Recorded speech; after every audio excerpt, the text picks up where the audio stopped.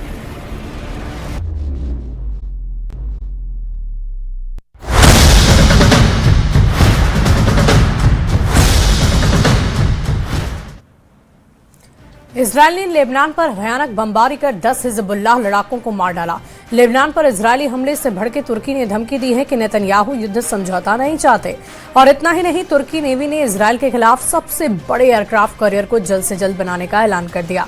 इधर ईरान की राजधानी तेहरान के करीब बम विस्फोट से 14 रिवोल्यूशनरी लड़ाकों की मौत से फिर युद्ध भड़कने का सिग्नल मिला है।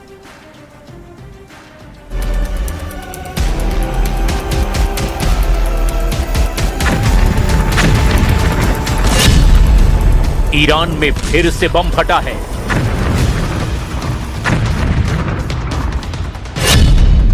लाशें बिछी है। धमाका तेहरान के करीब जजान में हुआ है।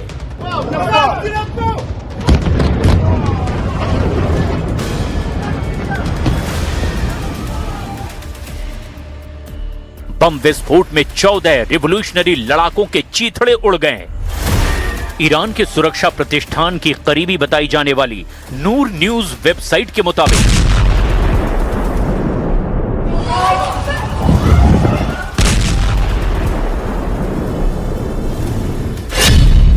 तेहरान से उत्तर पश्चिम में जंजान शहर के पास जमीन के नीचे दबे गोले बारूद के गोदाम में विस्फोट हुआ है। रिपोर्ट के मुताबिक विस्फोट में इस्तेमाल हुए हथियारों में क्लस्टर बम और एयर माइंस भी शामिल थी। युद्ध के दौरान अमेरिका इजराइल के बरसाए बमों में विस्फोट से 14 लड़ाकों की जान चली गई है।